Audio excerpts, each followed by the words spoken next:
علی ابن ابی طالب ہے یا ذکر حسین ہے یا ذکر حسن ہے یا ذکر جو ہے زین العابدین ہے یا ذکر امام باقر ہے یا ذکر امام صادق ہے یا ذکر امام رضا ہے یا ذکر امام نقی ہے یا ذکر امام تقی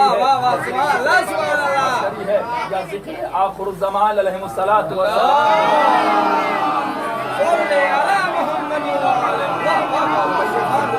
آپ چلے جائیں گے ایک کے بعد ایک امام کا ذکر کرتے چلے جائیں، انبیاء کا ذکر کرتے چلے جائیں. اللہ بار بار کہے گا تم میرے ذاکر ہو جاؤ، میں تمہارا ذاکر ہو جاؤں.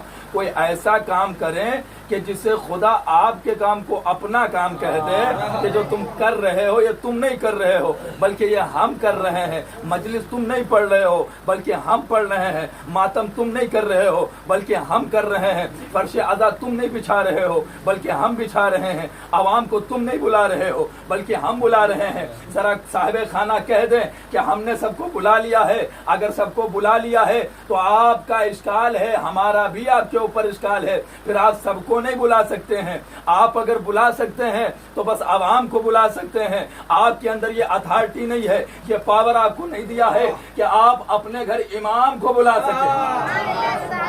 بھائی عوام کو بلانا تو آپ کے بس میں ہے، امام کو بلانا آپ کے بس میں نہیں ہے. لیکن جب فرش عذاب نے بچھا دی تو امام کو بلانے کی ضرورت نہیں ہے. جو وقت آپ نے بیان کیا، امام نے کہا ہم اپنے وقت پر پہنچیں گے، کیونکہ جب ظالمین کے دربار میں اپنے وقت پر پہنچ جاتے ہیں تو اپنے چاہنے والوں کے گھر توجہ فرمائیں. آپ نے تاخیر کی لیکن انہوں نے تاخیر نہیں کی، کیونکہ ان کے وہاں کبھی دیر نہیں ہوتی، وہ اپنے وقت پر آیا کرتے ہیں. لیکن بابرکت ہے وہ گھر کہ جس گھر میں فرش عزا بچھائی گئی ہو، ورنہ گھر تو اتنے بڑے بڑے بنے ہوئے ہیں کہ انسان کی ٹوپی گر جاتی ہے ان کی عمارت دیکھتے ہوئے، اور جب ٹوپی ہی گر گئی تو عمارت کیا دیکھے گا. واہ واہ واہ غور فرما رہے ہیں. لیکن ان کے گھر میں نہ اللہ جاتا ہے، نہ ذکر کرنے والا ملا جاتا ہے، نہ عوام جاتی ہے، نہ ہمارے امام جاتے ہیں. اگر کوئی جاتا ہے تو ان کی مجالتی کا جو ہوتا ہے وہ جاتا ہے، جو ان کی جوتیاں سیدھی کرنے والا ہو وہ جاتا ہے، جو ان کے پتے میں بیٹھ کر کھانے والا ہو وہ جاتا ہے، جو ان کے ساتھ گیت گانے والا ہو وہ جاتا ہے، جو ان کے ہاں میں ہاں ملانے والا ہو وہ جاتا ہے. تو یہی تو وجہ ہے کہ دسترخوان تو بڑا طویل لگا ہوا تھا. ایک شخص آ کر پہنچا کہ ذرا یہ بتائیے یا علی ابن ابی طالب علیہ السلام کہ کھانا کھاتے ہوئے کس کے ساتھ زیادہ اچھا بنے گا، کہ اگر ہم کھانا تناول کریں، اگر غذا تناول کریں تو اس کا لطف کیسے لیں، کس کے ساتھ بیٹھ کر کھائیں. تو معصوم نے ارشاد فرما دیا کہ اگر کھانا کا لطف لینا ہے تو فلاں کے ساتھ بیٹھ جا، اور اگر علم کا لطف لینا ہے تو میرے ساتھ بیٹھ جا، کیونکہ اس کے وہاں پیٹ بہت بڑا ہے، ہمارے وہاں علم بہت زیادہ ہے.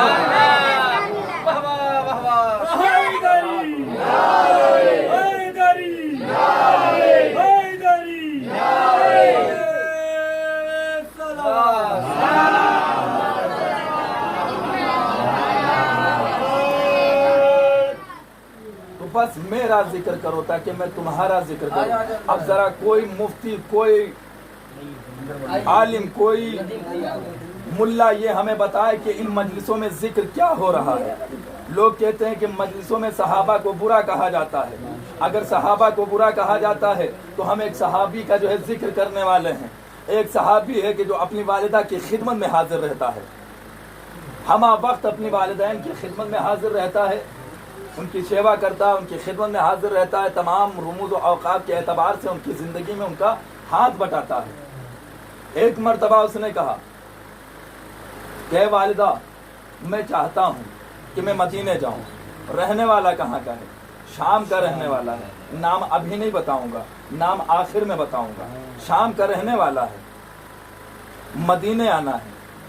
کہا میں نے سنا ہے کہ آخری نبی کا ظہور ہوا ہے، میں چاہتا ہوں کہ جا کر میں نبی کے ہاتھوں کو بوسہ دوں اور ان کے مذہب کو اختیار کروں. والدہ نے کہا تم میری اطاعت کرتے ہو، تم مجھ سے اجازت لے رہے ہو، تو میں اتنی اجازت دے سکتی ہوں کہ صبح کے نکلے ہوئے شام میں سورج ڈوبنے سے پہلے گھر آ جانا. اجازت لی. یہ شام سے مسافر سفر کرتے ہوئے مدینہ پہنچا. مدینے میں جب آیا تو اس نے نبی کے گھر پر دق الباب کیا لیکن نبی نہ مل سکے، اور جب گھر دیکھا، گھر میں دق الباب کیا، ایک خاتون نکلی کہ جس کا نام تھا ام سلمہ۔ جناب ام سلمہ سے کہا کہ جو رسول کی بیوی تھی، جناب ام سلمہ سے کہا کہ رسول نہیں ہے کیا؟ کہا نہیں، وہ تبلیغ دین پر گئے ہوئے ہیں، وہ مسجد نبوی میں ہے۔ تو اب یہ آنے والا مسافر کہتا ہے کہ میں وہاں تک نہیں پہنچ سکتا ہوں، اگر وہاں جاؤں گا تو میں اپنے والدہ کی اطاعت سے پھر جاؤں گا۔ آپ بس اتنا پیغام میرے نبی سے کہہ دیے گا کہ غلام ہے جو شام سے آیا تھا اور شام ہونے سے پہلے شام چلا گیا۔ غور فرمائیے گا، ایک غلام ہے جو شام سے آیا تھا اور شام ہونے سے پہلے شام پہنچ گیا، ان سے میرا سلام کہہ دیے گا مؤدبانہ انداز میں۔ یہ مسافر اپنے دولت سرا پر پہنچا، رسول خدا اپنے حجرے میں آئے، اپنے مکان میں تشریف لائے، اور جب آ کر پہنچے تو نبی نے ام سلمہ سے کہا کہ مجھے ایسا لگتا ہے، میں محسوس کر رہا ہوں، مجھے خوشبو آ رہی ہے کہ جیسے یہاں پر اویس قرنی آئے تھے۔ سچے عاشقوں کی پہچان یہ ہوتی ہے کہ ان کا انٹروڈکشن نہیں کروایا جاتا ہے، بلکہ آنے والا سمجھنے والا خود سمجھ جاتا ہے۔ اور جناب ام سلمہ نے کہا یا رسول اللہ، وہ ایسے قرنی آئے تھے، انہوں نے سلام بھی کہا، لیکن میں بتانا بھول گئی تھی کہ وہ ایسے قرنی نے آپ کو سلام کہا۔ یہ وہ ایسے قرنی کون ہے؟ یہ مذہب اسلام کے ماننے والے نہیں ہیں، بلکہ یہ کہتے ہیں روایت میں کہ جو ہے ابتدائی دور میں یہ کافر تھے، والدہ کی خدمت کیا کرتے تھے، بڑے ہی مطیع اور فرمانبردار تھے اپنے والدہ کے۔ ویسے کرنی آپ کے وہاں شب رات کی جو ہے نظر ہوتی ہے، اور فرماتے ہیں شب رات میں نظر ہوتی ہے، آپ حلوہ بناتے ہیں، لیکن ہر گھر کا حلوہ ہر گھر کے اعتبار سے ہوتا ہے۔ کچھ حلوہ ایسے ہوتے ہیں کہ اگر کمزور دانت والے کھا لیں تو دانت تو ماشاءاللہ ٹوٹیں گے، حلوہ نہیں ٹوٹے گا۔ کچھ حلوہ ایسا ہے کہ آپ کو اس میں پورے اینٹ کا مزہ آئے گا، اگر اس حلوہ سے مکان تیار کیا جائے تو پھر اینٹ کمزور ہو سکتی ہے، حلوہ نہیں کمزور ہو سکتا۔ توجہ فرما رہے ہیں؟ حلوہ کے معنی ہی ہے کہ جو بڑا نرم ہو کھانے میں، بغیر دانت والے بھی کھائیں ان کو بھی لطف آئے، دانت والے بھی کھائیں ان کو بھی لطف آئے، لیکن ہمارے گھر کا یہ دستور ہو گیا حلوہ چاہیے تو سخت کھائیے، بڈھے جتنے باہر بیٹھے جوان حلوہ کھائیں۔ صلوات پڑھیں محمد۔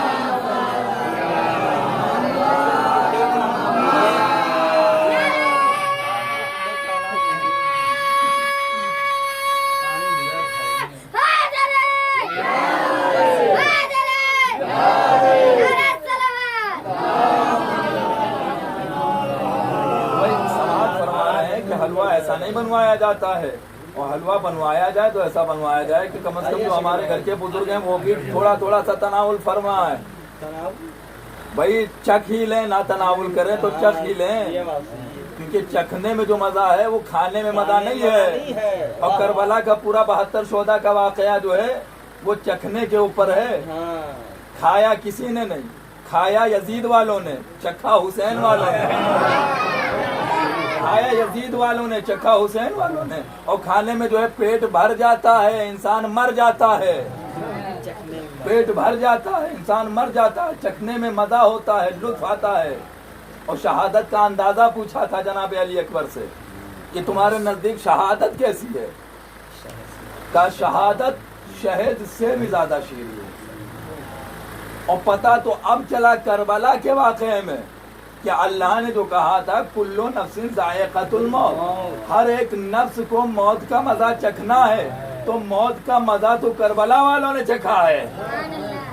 توجہ فرما رہے ہیں آپ کہ بھائی جو میں نے لفظ کہا تھا کہ نظر النیاز ہوتی شب رات میں، نظر دی جاتی ہے، حلوہ بنتا ہے، تو جو نظر دیتے ہیں آپ اس میں صرف آپ یہ نہیں کہتے ہیں کہ رسول خدا کی نظر، اس میں 2-3 اشخاص کی ایسے مخصوص صحابی ہیں کہ جن کا ذکر ہوتا ہے، جناب ویسے قرنی کا بھی ہوتا ہے، اور اس میں نظر جو ہے جناب حمزہ کی بھی ہوتی ہے، سرکار تو عالم کی بھی ہوتی ہے۔ غور اس بات پر ہو کہ جناب اویس قرنی کی کیوں نظر ہوتی ہے؟ مولانا بیٹھے ہوئے ہیں، بس میں اپنی اصلاح کے لیے یہ واقعہ پیش کر رہا ہوں تاکہ اگر کوئی غلطی ہو تو اسے میں درست کر سکوں۔ ایک جنگ ہے کہ جس جنگ میں نبی کے جو ہے دندان مبارک شہید ہو گئے، آگے کے دانت ہیں یا داڑھ کے دانت ہیں، کوئی بھی دانت شہید ہوئے۔ یہ خبر جناب اویس قرنی تک پہنچی کہ نبی کے دانت جنگ میں شہید ہو گئے۔ جب نبی کے دانتوں کی شہادت کا علم جناب اویس قرنی تک پہنچا تو انہوں نے ایک جملہ کہا کہ صلوات پر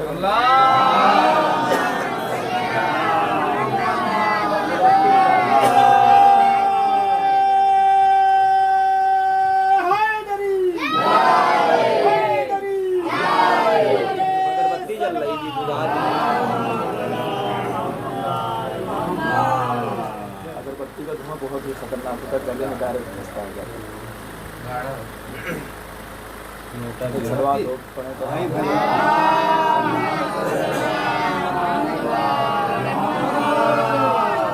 یہ خبر جب جناب اویس قرنی تک پہنچی کہ جو ہے دندان مبارک شہید ہو گئے تو انہوں نے اپنے دانت توڑنا شروع کر دیا رسول کی محبت میں، رسول کی محبت میں۔ پہلے آگے کے دانت توڑے، پھر اس کے بعد رک گئے، کہنے لگے کیا معلوم کہ نبی کے آگے کے دانت شہید ہوئے ہیں یا داڑھ کے دانت شہید ہوئے ہیں۔ سارے آگے کے دانت توڑ ڈالے، پھر سارے دانت کے دانت داڑھ جتنی تھی وہ توڑ ڈالی۔ پہلے اوپر کے توڑے، پھر نیچے کے توڑے۔ جب سارے دانت توڑ ڈالے تو اب اویس قرنی نے کہا کہ اب اگر نبی کے کوئی بھی دانت شہید ہوئے ہیں مجھے اس کا ثواب مل جائے گا، کیونکہ میں نے اپنے سارے دانت توڑ دیے۔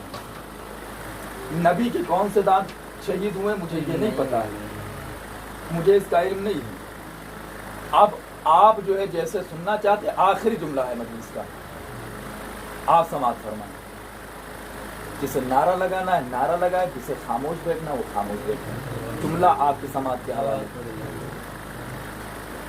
دانت توڑنے میں تکلیف ہوتی ہے یا نہیں ہوتی؟ ہوتی ہے۔ اور اگرچہ کسی کو علم نہیں ہے تو جو پولیس والوں کے پاس جاتے ہیں انہیں پتا ہے، کیونکہ وہ ناخن و دانت سب توڑ دیتے ہیں، بہت اچھے سے توڑ لیتے ہیں۔ سماعت فرما رہے ہیں۔ تو جن کے دانت ٹوٹے ہیں یا چوٹ کے ذریعے سے، بھائی بہت طریقوں سے دانت ٹوٹ سکتے ہیں انسان کے، حادثہ ہوتا ہے، ایکسیڈنٹ ہوتا ہے، دانت ٹوٹے، اللہ نہ کرے یہ تکلیف کا سامنا کسی کو کرنا پڑے، لیکن غور فرمائے کہ اپنے ہاتھوں سے توڑے ہیں، کسی کے ذریعے سے نہیں توڑے گئے۔ جناب اویس قرنی نے، اب جملہ آپ کی سماعت کے حوالے، جناب اویس قرنی نے اپنے ہاتھوں سے اپنے دانت توڑے، تکلیف ہوئی، اذیت ہوئی، کسی نے نہ فتویٰ دیا نہ رسول نے بدعت کہا۔ جب ان کو تکلیف ہوئی اپنے دانت توڑنے پر تو نہ تو رسول کا فتویٰ، نہ رسول نے کوئی قول بیان کیا، نہ کسی مفتی کا فتویٰ جاری ہوا۔ تو بھائی جب وہ اپنی تکلیف اپنے دانت کے ذریعے سے اپنی تکلیف محسوس کر رہے ہیں، اپنے آپ کو اذیت پہنچا رہے ہیں دانت توڑ کے، تو رسول تو نہیں منع کرتے ہیں۔ تو اگر ہم پشت پر زنجیر زنی کر رہے ہیں تو یہ نہ تو بدعت ہے، یہ محبت کی سب سے بڑی دلیل ہے۔ مولانا متفق علیہ فیصلہ ہے، لیکن زنجیر بھی کئی طریقے سے کی جاتی ہے۔ زنجیری ماتم ایران میں بھی ہوتا ہے۔ آپ سے یہ نہیں کہا جاتا ہے کہ آپ اپنے آپ کو کاٹ پیٹ کے جو ہے آدھا حصہ ڈال دیجیے، آدھا لے کر ٹہلتے رہیں۔ یہ بیان ضرور ہے، توجہ فرما رہے ہیں، کیونکہ ہر مجلس کا ایک مقصد ہوتا ہے۔ ایک صلوات پڑھے پر محمد والے۔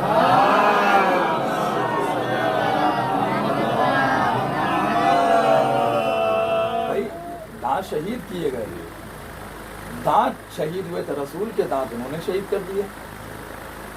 اگر زیادہ اتاولے ہو جاتے جناب اویس قرنی تو اپنا گلا کاٹ لیتے ڈائریکٹلی۔ تو کیا ہم منع کرتے ہیں میں گلا ان کا کاٹیں؟ وہ تو رسول کے صحابی اور رسول کو دیکھ رہے تھے۔ آپ جب ماتم کریں، ہم یہ نہیں کہتے ہیں کہ آپ ماتم نہ کریں، لیکن یہ سوچ کے ماتم کریں کہ ماتم واجب ہے، ماتم کے ساتھ ساتھ نماز بھی واجب ہے۔ آپ اگر اپنے آپ کو اس قدر زخمی کر لیں گے کہ آپ کے بدن کے لوتھڑے نظر آنے لگے،